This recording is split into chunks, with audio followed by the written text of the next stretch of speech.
So welcome back to कलम academy. I am Farid, your biology mentor. आज हम लोग एक नया टॉपिक स्टार्ट करने जा रहे हैं, that is RNA interference. Class 12 की बायोटेक्नोलॉजी के टॉपिक में ये बहुत ही कंसेप्चुअल और स्टूडेंट पॉइंट ऑफ व्यू से कहें थोड़ा टफ माना जाता है ना। इसका रीजन ये है क्योंकि एनसीईआरटी इसमें बहुत डिटेल में बात नहीं करती। तो हम लोग इस टॉपिक में डिटेल में बात करने वाले हैं, और एनसीईआरटी के वो लाइन्स जो कि हमको नहीं समझ में आती। एनसीईआरटी बहुत ही सिंपल भाषा में बात करके चली जाती है, बट डेप्थ में एक्सप्लेन नहीं करती कि एक्चुअल में आरएनए इंटरफेरेंस है क्या, राइट। तो उसके डिटेल मैकेनिज्म को हम लोग समझने जा रहे हैं आज के इस लेक्चर में। आप इस लेक्चर को अगर पूरा देखते हैं तो I can assure you that इंशाल्लाह आपको इसके अलावा और कोई लेक्चर देखने की जरूरत नहीं पड़ेगी, कोई वीडियो देखने की जरूरत नहीं पड़ेगी। ये टॉपिक बिल्कुल आपके फिंगर टिप्स पर होगा। ठीक है, स्टार्ट करते हैं। तो आरएनए इंटरफेरेंस क्या है? आरएनए इंटरफेरेंस एक ऐसा मैकेनिज्म है जो कि दो साइंटिस्ट, फायर एंड मेलो, ये दो साइंटिस्ट ने इसकी समझो इस पर प्रॉपर रिसर्च करी थी 2006 में। और ये बहुत ज्यादा पुराना मैकेनिज्म नहीं है ना। ये जो रिसर्च है बहुत ज्यादा पुराना नहीं, 2006 में। इसीलिए 2006 के बाद जो एनसीईआरटी है, जो एनसीईआरटी आज हम लोग पढ़ते हैं, 2006 के बाद वाले एनसीईआरटी में इसको इंप्लीमेंट किया गया, राइट। क्योंकि ये बहुत ही रिसेंट रिसर्च है और बहुत ही इंपॉर्टेंट है बायोटेक्नोलॉजी के पॉइंट ऑफ व्यू से, बहुत ही बड़ा एक खोज है ये, राइट। तो देखो होता क्या है, पूरी कहानी समझते हैं। आरएनए इंटरफेरेंस क्या है? यूकैरियोटिक सेल का एक डिफेंस मैकेनिज्म है ना। हर यूकैरियोटिक सेल के पास ये डिफेंस मैकेनिज्म मौजूद होता है जिसके मदद से वो अपने आप को वायरस से या डिफरेंट इस तरह के इन्फेक्शन से बचाता है ना। तो होता क्या है, पहले समझते हैं हम लोग यहाँ पर किस कॉन्टेक्स्ट में बात कर रहे हैं। बायोटेक्नोलॉजी में जो हम लोग पढ़ते हैं किस कॉन्टेक्स्ट में इसको बात करते हैं। तो देखिए, एक मेरे पास नेमेटोड है जिसका नाम है मेलाइडोजाइन इनकॉग्निटा, राइट। एक नेमेटोड है जिसका नाम है मेलाइडोजाइन इनकॉग्निशिया। एनसीईआरटी में इसका स्पेलिंग इनकॉग्निटा देखा है, बट रियल स्पेलिंग इसका क्या है? इनकॉग्निशिया, राइट। सो एक नेमेटोड है, और ये नेमेटोड एक तरीके से पेस्ट की तरह काम करता है। आमतौर पे हम लोग, नेमेटोड मतलब क्या है? एस्टेलमिंथस है, एक वर्म है, राइट। तो आमतौर पे हम लोग जब भी प्लांट के पेस्ट के बारे में बात करते हैं, हम लोग कोई एस्टेलमिंथस के बारे में बात नहीं करते, हम लोग इंसेक्ट्स के बारे में, डिफरेंट ऑर्गेनिज्म के बारे में बात करते हैं। बट ये एक ऐसा स्पेसिफिक नेमेटोड है जो कि बहुत ज्यादा हैम्पर करता है हमारे प्लांट को। कैसे हैम्पर करता है? ये हमारे प्लांट के जाकर के रूट्स में इन्फेक्ट करेगा, और रूट्स में इन्फेक्ट करके ये रूट गैल डिजीज कर देता है, या फिर उसको हम लोग बोलते हैं रूट नॉट डिजीज। बिल्कुल ऐसा देखने में लग रहा है कि रूट में जाकर के नॉट्स बना दिया, गांठ बना दिया, राइट। जैसे हम लोग कोई कपड़े को बांधते हैं, गांठ बांधते हैं, बिल्कुल वैसे ही क्या है, रूट नॉट डिजीज, या फिर इसको हम लोग रूट गॉल डिजीज भी बोलते हैं। इसको हम लोग रूट गॉल डिजीज भी बोलते हैं, राइट। तो ये बीमारी कॉज कर दे रहा है कौन? ये नेमेटोड मेलाइडोजाइन इनकॉग्निशिया। इससे प्रिवेंट करने के लिए हमने बायोटेक्नोलॉजी का इस्तेमाल किया, आरएनए इंटरफेरेंस का इस्तेमाल किया। आरएनए इंटरफेरेंस जो कि हर एक यूकैरियोटिक सेल में एक as an internal cellular defence mechanism है, लेकिन उसको हमने आर्टिफिशियली इस्तेमाल किया अपने मकसद के लिए, इस प्लांट को बचाने के लिए, इस प्लांट को इसके इन्फेक्शन से बचाने के लिए। कैसे इस्तेमाल करेंगे समझेंगे, ठीक है। कैसे इस्तेमाल करेंगे समझेंगे। तो देखिए, बिल्कुल आसान भाषा में समझेंगे। मान लीजिए जो नेमेटोड है, इस नेमेटोड को जिंदा रहने के लिए इसके कुछ बहुत ही इंपॉर्टेंट मेटाबॉलिक रिएक्शंस होंगे जो कि इसके सर्वाइवल के लिए बहुत ज्यादा इंपॉर्टेंट होंगे। उस किसी एक मेटाबॉलिक रिएक्शन के लिए जो एक कोई पर्टिकुलर एक ऐसा प्रोटीन हम चूज कर लेंगे जो प्रोटीन के बिना ये सर्वाइव नहीं कर पाएगा। वो कोई भी रिएक्शन के लिए हो सकता है, वो ग्रोथ के लिए हो सकता है, वो सर्वाइवल के लिए हो सकता है, कुछ भी हो सकता है। उस पर्टिकुलर प्रोटीन को हमने सेलेक्ट किया और हमने देखा कि उसके जीन को आइडेंटिफाई किया कि ये जो पर्टिकुलर प्रोटीन बन रहा है इसका जीन कौन सा है। उसके जीन के सीक्वेंस को हमने आइडेंटिफाई किया। हमने क्या किया कि बिल्कुल वैसा ही जीन तैयार कर लिया आर्टिफिशियली।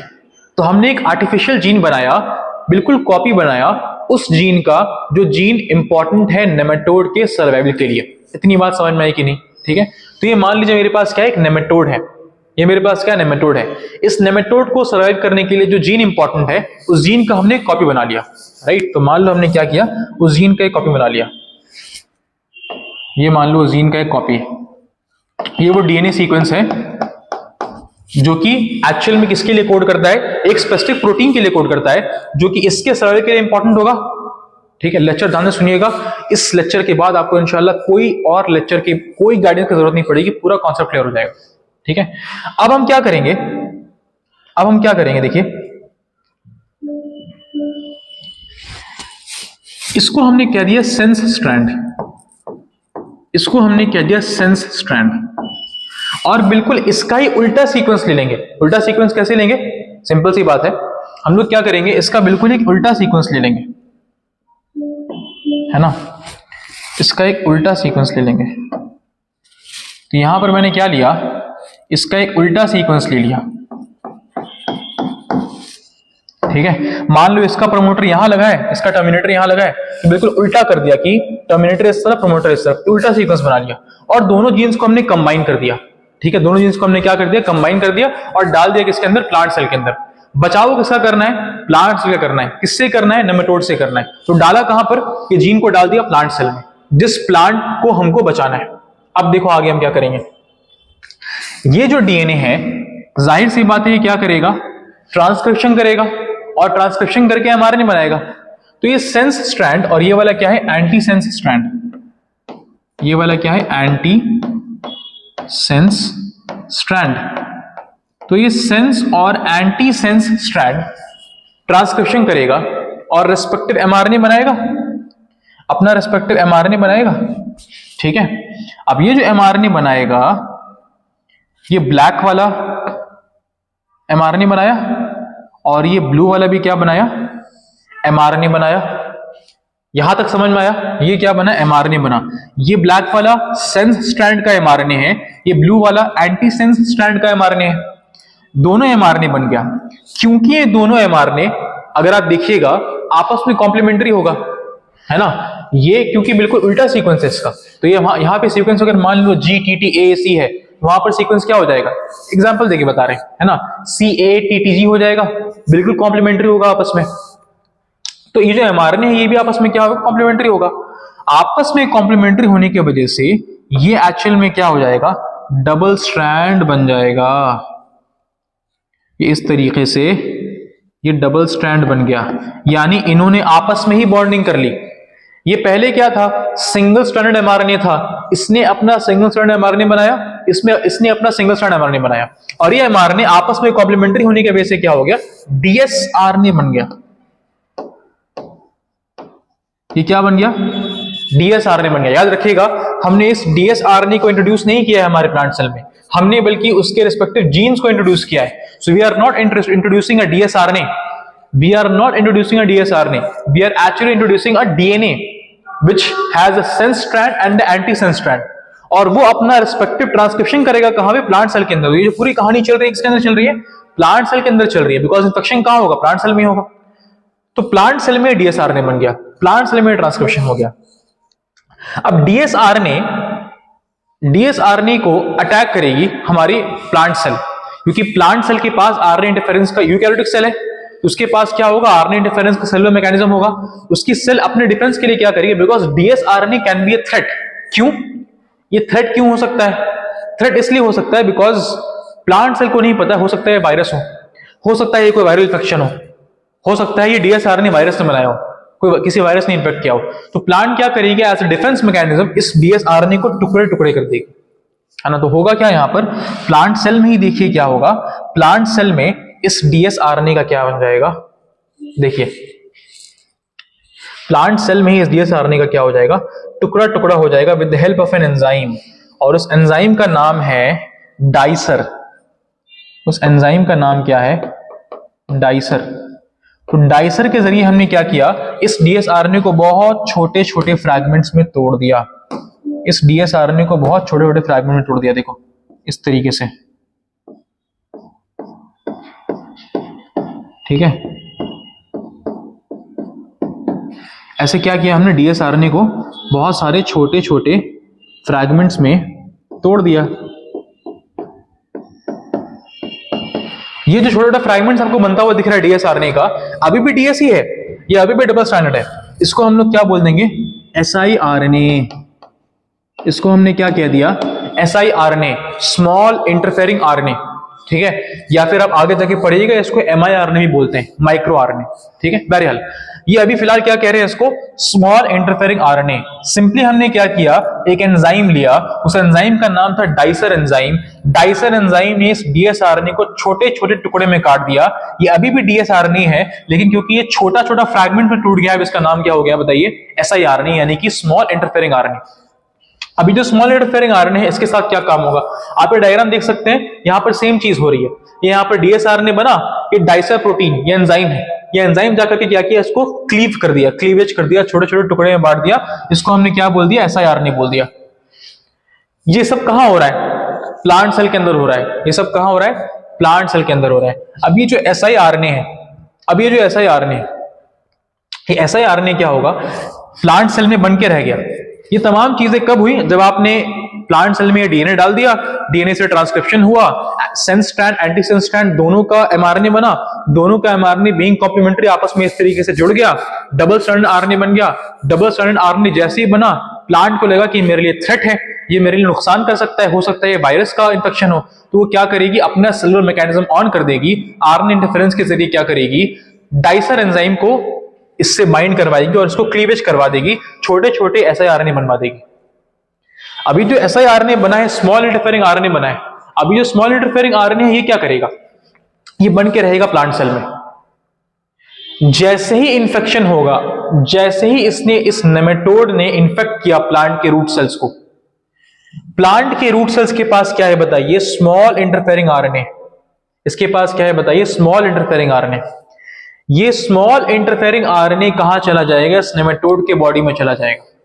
ये स्मॉल इंटरफेयरिंग आरएनए कहां चला जाएगा, इस नेमेटोड के बॉडी में चला जाएगा। अब जैसे ही ये एसआईआरएनए स्मॉल इंटरफेयरिंग आरएनए नेमेटोड के बॉडी में गया, इसके पास आप ध्यान से देखिएगा डीएस है, double strand RNA, single strand नहीं है। तो ये डबल स्ट्रैंड है, इनमें से एक स्ट्रैंड मेरे काम का है, दूसरा स्ट्रैंड मेरे काम का नहीं है। कैसे, ये मान लो नेमेटोड है, तो नेमेटोड के पास मैंने बोला कि हमने क्या लिया था, एक स्पेसिफिक जीन लिया था, है ना। तो ये मान लो उसका एक स्पेसिफिक जीन है, और यही जीन क्या बना रहा है, एक ऐसा प्रोटीन बना रहा है जो प्रोटीन बहुत ही ज्यादा इंपॉर्टेंट है प्लांट के नेमेटोड के सर्वाइवल के लिए। तो जाहिर सी बात है नेमेटोड के बॉडी में अपना आरएनए भी बनाएगा, तो ये क्या बन गया, उसका आरएनए बन गया। एसआईआरएनए क्या होगा, जैसे ही एसआईआरएनए एंटर करेगा नेमेटोड के बॉडी में, यहां पर एक प्रोटीन होगा, यहां पर एक प्रोटीन कॉम्प्लेक्स होगा, जिसको हमने नाम दिया रिस्क कॉम्प्लेक्स, जिसको हमने नाम दिया रिस्क कॉम्प्लेक्स। रिस्क का फुल फॉर्म क्या है, आरएनए इंड्यूस्ड साइलेंसिंग कॉम्प्लेक्स, है ना, RNA induced silencing complex. RNA induced silencing complex क्या है, एसआईआरएनए इसके साथ जाके बाइंड कर जाएगा, एसआईआरएनए इसके साथ जाकर के बाइंड कर जाएगा। कैसे बाइंड करेगा, हमने क्या किया, इस एसआईआरएनए को जाकर के इससे बाइंड करवा दिया, रिस्क कॉम्प्लेक्स साथ जाके बाइंड करवा दिया। अभी जो रिस्क कॉम्प्लेक्स साथ जाके बाइंड किया है, इस एसआईआरएनए के पास एक्चुअल में दो स्ट्रैंड्स हैं। जैसे मान लो ये मेरे पास एसआईआरएनए है ना, तो इस एसआईआरएनए के पास दो स्ट्रैंड्स हैं, उनमें से एक स्ट्रैंड कहलाएगा गाइडिंग स्ट्रैंड, उनमें से एक स्ट्रैंड कहलाएगा गाइडिंग स्ट्रैंड, और दूसरा कहलाएगा passenger strand, passenger strand. Guiding strand bind करेगा रिस्क कॉम्प्लेक्स के साथ में, और रिस्क कॉम्प्लेक्स को गाइड करेगा कि ये जो एमआरएनए बना है, इस एमआरएनए में कहां पर जा करके क्लीवेज करना है। क्योंकि ये पूरा एमआरएनए में, मान लो एमआरएनए एक लंबा सा चेन बना है, ठीक है, और ये जो गाइडिंग स्ट्रैंड होगा ये कॉम्प्लीमेंट्री होगा किसके साथ में, उस स्पेसिफिक एमआरएनए के सीक्वेंस के साथ में, जो उस पर्टिकुलर जीन से बना है, जो कि इंपॉर्टेंट है फॉर सर्वाइवल। मेरी बात को समझिएगा, हम क्या कहना चाह रहे हैं, इंपॉर्टेंट फॉर सर्वाइवल, ठीक है। तो ये पूरा एमआरएनए का सीक्वेंस बना है। ये जो सीक्वेंस एमआरएनए का है, ये स्पेसिफिक सीक्वेंस कि जो एक स्पेसिफिक प्रोटीन बनाएगा, जो प्रोटीन इंपॉर्टेंट है, हमको इस एमआरएनए को ट्रांसलेट करने से रोकना है। तो हम क्या करेंगे, इसी जीन का तो हमने लिया था कॉपी और इसका सेंस एंटी सेंस बनाया था। अब हम क्या करेंगे, इसका जो कॉम्प्लीमेंट्री स्ट्रैंड होगा, जो कि इस एमआरएनए सीक्वेंस के साथ जाके बाइंड कर जाएगा, हमने क्या किया, उसको नाम दे दिया गाइडिंग स्ट्रैंड। बिकॉज ये जब बाइंड करेगा रिस्क कॉम्प्लेक्स के साथ में, तो रिस्क के साथ अटैच होकर के रिस्क पूरे एमआरएनए में सर्च करेगा कि कहां पर वो पर्टिकुलर सीक्वेंस है, जो सीक्वेंस इंपॉर्टेंट है प्रोटीन के बनने के लिए, उस पर्टिकुलर प्रोटीन के बनने के लिए। कैसे सर्च करेगा, गाइडिंग स्ट्रैंड, क्योंकि इसी डीएनए का एमआरएनए बना है, तो ये इससे कॉम्प्लीमेंट्री होगा। गाइडिंग स्ट्रैंड का जो सीक्वेंस होगा, being complementary to this mRNA, it will bind to it. तो इस एमआरएनए के साथ जाकर के ये बाइंड कर जाएगा। बाइंड करके क्या बना लेगा, डीएसआरएनए बना लेगा। बाइंड करके क्या बना लेगा, डीएसआरएनए बना लेगा। यहां पर कौन बाइंड किया, यहां पर रिस्क कॉम्प्लेक्स बाइंड कर गया इस तरीके से। मान लो ये क्या है, आपका रिस्क है, ये क्या है, आपका रिस्क है। तो रिस्क इस तरीके से बाइंड कर गया। रिस्क के पास क्या है, गाइडिंग स्ट्रैंड है, देखो यहां पर दिखा रहा है, ये आपका रिस्क कॉम्प्लेक्स है। ये आपका जो ग्रीनिश टाइप का है वो क्या है, रिस्क कॉम्प्लेक्स है। और ये रेड वाला क्या दिखा रहा है, गाइडिंग स्ट्रैंड। रेड वाला क्या दिखा रहा है, गाइडिंग स्ट्रैंड, ठीक है। और ये मेरे पास टारगेट एमआरएनए है। टारगेट एमआरएनए जाहिर सी बात है वो कैसा होगा, सिंगल स्ट्रैंडेड होगा। रिस्क कॉम्प्लेक्स जाके बाइंड किया, कैसे बाइंड किया, उसने सर्च किया, सर्च फॉर कॉम्प्लीमेंटारिटी। ये जो गाइडिंग स्ट्रैंड होगा वो कॉम्प्लीमेंट्री होगा आरएनए के उस सीक्वेंस के साथ में, जो कि इसको उस प्रोटीन को बनाने के लिए इंपॉर्टेंट है, जो सर्वाइवल के लिए इंपॉर्टेंट है। तो ये गाइडिंग स्ट्रैंड जाके बाइंड कर जाएगा इस एमआरएनए के साथ में, बीइंग कॉम्प्लीमेंट्री। जैसे ही बाइंड करेगा, जहां पर बाइंड करेगा, रिस्क कॉम्प्लेक्स क्या करेगा, वहां पर क्लीवेज कर देगा। बिकॉज रिस्क के पास भी एक, रिस्क क्या है एक्चुअल में, एक कॉम्प्लेक्स है। कॉम्प्लेक्स मतलब कि मल्टीपल प्रोटीन से मिलकर बना है, मल्टीपल प्रोटीन से मिलकर बना है। तो एक इसके पास एक स्पेसिफिक प्रोटीन होगा जो कि आरएनएस की शक्ल में काम करेगा। जैसे ये डाइसर क्या था, डाइसर भी आप कह सकते हो आरएनएस था, आरएनएस था।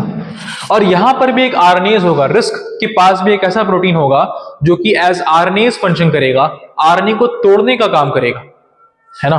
तो यहां पर जैसे ही रिस्क बाइंड किया, बाइंड करने के बाद कॉम्प्लीमेंट्री हो गया, इस डीएसआरएनए को तोड़ देगा, इसका क्लीवेज कर देगा, इसको डिस्ट्रॉय कर देगा। और जब इस एमआरएनए को आपने क्लीवेज कर दिया, इसको डिस्ट्रॉय कर दिया, तो बताओ अब ये ट्रांसलेशन कर सकता है क्या, अब ये प्रोटीन बना सकता है क्या। अब आपने क्लीवेज कर दिया, आपने डिस्ट्रॉय कर दिया, एमआरएनए आपने डिस्ट्रॉय कर दिया, अब इसका ट्रांसलेशन नहीं होगा। अब जो प्रोटीन चाहिए था सर्वाइवल के लिए, अब जो नेमेटोड को चाहिए था, नेक्स्ट पेज पे दिखाते हैं। अब जो नेमेटोड को चाहिए था कि नेमेटोड के पास एक डीएनए था और उससे आरएनए बन रहा था, उस आरएनए से प्रोटीन बन रहा था, है ना। तो आरएनए तो बन गया, एमआरएनए तो बन गया, ये मान लो एमआरएनए बना, लेकिन रिस्क जाकर के बाइंड कर गया इसके साथ में, और इसके पास क्या था, ये कॉम्प्लीमेंट्री सीक्वेंस था। अब ये क्या बन गया, डीएसआरएनए बन गया।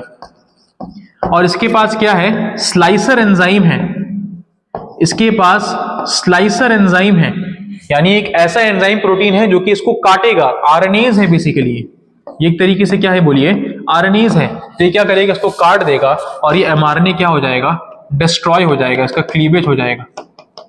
ये क्या हो गया, क्लीव्ड एमआरएनए। एमआरएनए क्या हो गया, क्लीव्ड हो गया, तोड़ दिया। लिहाजा अब इससे प्रोटीन बनने वाला नहीं है, अब इससे कोई प्रोटीन नहीं बनने वाला, अब इससे कोई प्रोटीन नहीं बनने वाला। बोलो बात समझ में आ रही है कि नहीं। और ये प्रोटीन ही क्या था, ये प्रोटीन ही क्या था, लिख सकते हैं इंपॉर्टेंट फॉर सर्वाइवल। सर्वाइवल के लिए ये प्रोटीन बहुत ज्यादा इंपॉर्टेंट था, और इस प्रोटीन को बनने से रोक दिया। तो बताओ अल्टीमेटली क्या होगा, नेमेटोड ग्रो कर पाएगा क्या, नहीं कर पाएगा। Nematode will not grow, nematode उस प्लांट को ग्रो, प्लांट के अंदर ग्रो नहीं कर पाएगा, लिहाजा छुटकारा मिल जाएगा उस प्लांट को। उस प्लांट को क्या मिल जाएगा, उससे छुटकारा मिल जाएगा।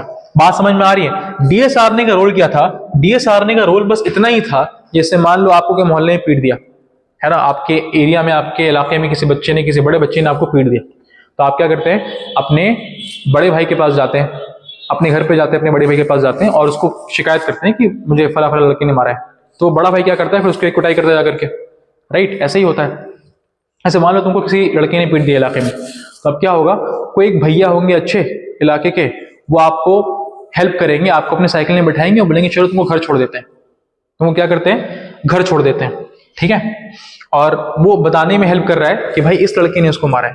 तो ये देखो, गाइडिंग स्टैंड का काम क्या है, गाइडिंग स्टैंड का काम बस इतना ही था कि इसको किस तरीके से रिस्क को बताना कि आपको कहां पे क्लीवेज करना है। रैंडमली कहीं भी क्लीवेज तो होगा नहीं, तो रिस्क को यह बताना कि कहां पर क्लीवेज करना है, कौन से एमआरएनए के सीक्वेंस को डिस्ट्रॉय करना है। ये काम कौन कर रहा है, गाइडिंग स्टैंड कर रहा है। ये काम कौन कर रहा है, गाइडिंग स्टैंड कर रहा है, ठीक है। अब तुम बोलोगे सर ये पैसेंजर स्टैंड का काम क्या है, कोई काम नहीं। जैसे जो भैया तुमको, जो लड़का तुमको पीटा रास्ते में, तो एक भैया तुमको साइकिल ने बस बैठा करके लेकर के आए, है ना। तुमको किसी एक्स बंदे ने पीटा और किसी वाई बंदे ने तुमको हेल्प किया कि तुमको साइकिल में बैठा के तुमको घर तक छोड़ दिया। तो वाई का काम क्या था, तुमको बस घर तक छोड़ना। पीटा किसने है तुमको? एक्स ने पीटा है। तुम्हारे भैया को कौन बताएगा कि एक्स ने तुमको पीटा है? तुम बताओगे। तो तुम एक्चुअल में क्या हो गए? गाइडिंग स्टैंड हो गए। वो भैया जिसने तुमको साइकिल में छोड़ा था वो क्या हो गया? पैसेंजर स्टैंड हो गया, है ना। और तुम बताओगे कि एक्चुअल में तुमको किसने पीटा है, और वो भैया एक्चुअल में कौन है? तुम्हारे रिस्क कॉम्प्लेक्स है। वो भैया कौन है? तुम्हारे रिस्क कॉम्प्लेक्स है, जो तुमको क्या करेंगे? क्लीवेज कर देंगे इसे मारने की। बात समझ में आ रही है कि नहीं? बोलो, टुकड़े टुकड़े इसके हो जाएंगे, राइट। तो ये सिंपल क्या था? आरएनए इंटरफेरेंस था। इसमें कुछ भी टफ नहीं है, बहुत सिंपल है। फायर एंड मेलो ने 2006 में इसके बारे में कंप्लीट रिसर्च करी थी, लिहाजा 2006 के बाद से एनसीईआरटी ने इसको इंक्लूड किया है। याद रखिएगा, एनसीईआरटी जब इसके सोर्स के बारे में बात करती है, इस डीएसआरएनए के सोर्स के बारे में बात करती है, तो एनसीईआरटी लिखती है कि this could be the source of this dsRNA could be virus और ट्रांसपोजॉन्स। ट्रांसपोजॉन्स क्या होते हैं? आपने एमबीआई में पढ़ा होगा कि जंपिंग जीन्स कहलाते हैं। तो ट्रांसपोजॉन्स भी एक सोर्स ऑफ डीएसआरएनए हो सकता है, वायरस भी एक सोर्स ऑफ डीएसआरएनए हो सकता है। लेकिन यहां पर ना वायरस मेरा सोर्स है, ना ट्रांसपोजॉन्स मेरा सोर्स है। यहां पर सोर्स क्या है? यहां पर जो मेरा इंफेक्शन करने वाला नेमेटोड है, उसी का जीन मेरा सोर्स है। बात समझ में आ रही है? तो ये वायरस और ट्रांसपोजॉन वाली बात किसके लिए वैलिड है? जो एक्चुअल इंफेक्शन होता है, जो रियल, ये तो आर्टिफिशियली हम लोग करवा रहे हैं आरएनए इंटरफेरेंस, ये नेचुरली थोड़ी होता है, ये हमने आर्टिफिशियली करवाया। जो रियल आरएनए इंटरफेरेंस है, कि रियल आरएनए इंटरफेरेंस की भाई नेचुरल इंफेक्शन अगर वायरस का होता है ना, तो वायरल डीएनए की वजह से, वायरल डीएसआरएनए की वजह से वो हो रहा है, आरएनए इंटरफेरेंस हो रहा है। वायरल डीएसआरएनए को तोड़ने के लिए ये सेलुलर मैकेनिज्म चलता है पूरा आरएनए इंटरफेरेंस का। बात समझ में आ रही है? इसीलिए एनसीईआरटी लिखती है कि सोर्स कुड बी वायरल, यानी कि वायरस हो सकता है, वायरस का डीएसआरएनए हो सकता है, या फिर ट्रांसपोजॉन्स हो सकता है, जिसको हम लोग जंपिंग जीन्स बोलते हैं। इन अ नटशेल हम लोग इसको समराइज करते हैं। सिंपली हमने क्या समझा? इस नेमेटोड के उस प्रोटीन को पहचाना, आइडेंटिफाई किया, जो कि सर्वाइवल के लिए इंपॉर्टेंट है। उसके जीन को आइडेंटिफाई कर लिया, उसका कॉपी बना लिया, आर्टिफिशियल जीन बना लिया, कॉपी बनाया, उसको बोल दिया सेंस स्ट्रैंड, और उसी का एक उल्टा कॉपी बना दिया, उसी का जो सीक्वेंस का उल्टा सीक्वेंस का कॉपी बना दिया, जिसको हमने बोल दिया anti sense strand. Sense strand, anti sense strand दोनों को आपस में जोड़ दिया। तुम बोलोगे सर यहां भी तो ऐसे घूम जाना चाहिए। अरे भाई ऑलरेडी डीएस है, ये कैसा है? ऑलरेडी डीएस है, डीएनए है ना, आरएनए थोड़ी है, तो ऑलरेडी डीएस है। Sense strand, anti sense strand दोनों को इंट्रोड्यूस कर दिया। इंट्रोड्यूस करने के बाद प्लांट सेल में डाल दिया। प्लांट सेल के अंदर क्या होगा? उसका ट्रांसक्रिप्शन होगा, क्या बनेगा? एमआरएनए बन जाएगा। सेंस और एंटीसेंस दोनों का क्या बन गया? एमआरएनए बन गया। These both parts being complementary to each other, ये दोनों आपस में क्या कर दिया? कॉम्प्लीमेंट्री बाइंडिंग कर लिया, आपस में बॉन्ड का फॉर्मेशन कर लिया, डबल स्ट्रैंड बन गया। अब जैसे ही डीएसआरएनए बना, तो आपके प्लांट सेल को मिल गया अलर्ट कि this could be a viral threat, लिहाजा इसको क्या करना पड़ेगा? उसको तोड़ना पड़ेगा। तो डाइसर एंजाइम के जरिए, जो कि एक आरएनएज है, हमने क्या किया? प्लांट सेल ने क्या किया? इसको टुकड़े टुकड़े में तोड़ दिया, और नाम क्या दे दिया? एसआईआरएनए। नाम क्या दे दिया? SiRNA, small interfering RNA. अब ये small interfering RNA plant cell में बन करके रह जाएगा, और जैसे ही नेमेटोड इंफेक्शन करेगा, नेमेटोड के अंदर ही एसआईआरएनए जाएगा। एसआईआरएनए जैसे ही अंदर जाएगा, एसआईआरएनए के दो स्ट्रैंड्स दोनों अलग हो जाएंगे। उन दोनों स्ट्रैंड, क्योंकि रिस्क क्या है, समझो इस बात को, रिस्क सिर्फ और सिर्फ आरएनए को तोड़ने वाला नहीं है, रिस्क के अंदर मल्टीपल एंजाइम भी होंगे। रिस्क के अंदर ऐसा एंजाइम भी होगा जो कि इस आरएनए के डबल स्ट्रैंड को तोड़ेगा, है ना। तो रिस्क ही सब कुछ कर रहा है। रिस्क क्या कर रहा है? इस आरएनए के डबल स्ट्रैंड को तोड़ेगा, और उनमें से एक स्ट्रैंड होगा, गाइडिंग स्ट्रैंड होगा, उसके साथ वो बाइंड कर जाएगा। पैसेंजर स्ट्रैंड का यहां पर कोई काम नहीं है, वहीं रह जाएगा। गाइडिंग स्ट्रैंड और रिस्क कॉम्प्लेक्स, जो कॉम्प्लेक्स एक फॉर्मेशन हो रहा है, वो जाकर के क्या होगा? जो एमआरएनए इस नेमेटोड ने बनाया था, इसके पास खुद का डीएनए होगा, और खुद के डीएनए से खुद का एमआरएनए बनेगा। जो ऐसा एमआरएनए का सीक्वेंस जो कि इंपॉर्टेंट है सर्वाइवल के लिए, ये गाइडिंग स्ट्रैंड जाकर के उसके साथ बाइंड कर जाएगा। और जैसे ही बाइंड करेगा, ये तो अकेला आया नहीं है, गाइडिंग स्ट्रैंड तो अकेला नहीं आया, किसके साथ आया है? रिस्क के साथ आया है। तो रिस्क के साथ आया है, और कॉम्प्लीमेंट्रिटी की वजह से बाइंड कर गया। रिस्क क्या करेगा? उसको तोड़ देगा, क्लीवेज कर देगा, टुकड़े टुकड़े कर देगा, और इस एमआरएनए के क्लीवेज की वजह से, क्लीव्ड एमआरएनए की वजह से अब इसका फर्दर ट्रांसलेशन नहीं हो पाएगा। तो प्रोटीन जो कि इंपॉर्टेंट है सर्वाइवल के लिए, वो नहीं बन पाएगा। लिहाजा नेमेटोड अब यहां पर प्लांट के अंदर ग्रो नहीं कर पाएगा, है ना। So this was all about RNA interference. पूरा का पूरा कॉन्सेप्ट आपको दे दिया गया है। इससे बाहर इस टॉपिक में आपको नहीं पूछेगा इंशाल्लाह आरएनए इंटरफेरेंस के बारे में, ठीक है। उम्मीद है आपको लेक्चर समझ में आया होगा, ठीक है। मिलते हैं नेक्स्ट क्लास में।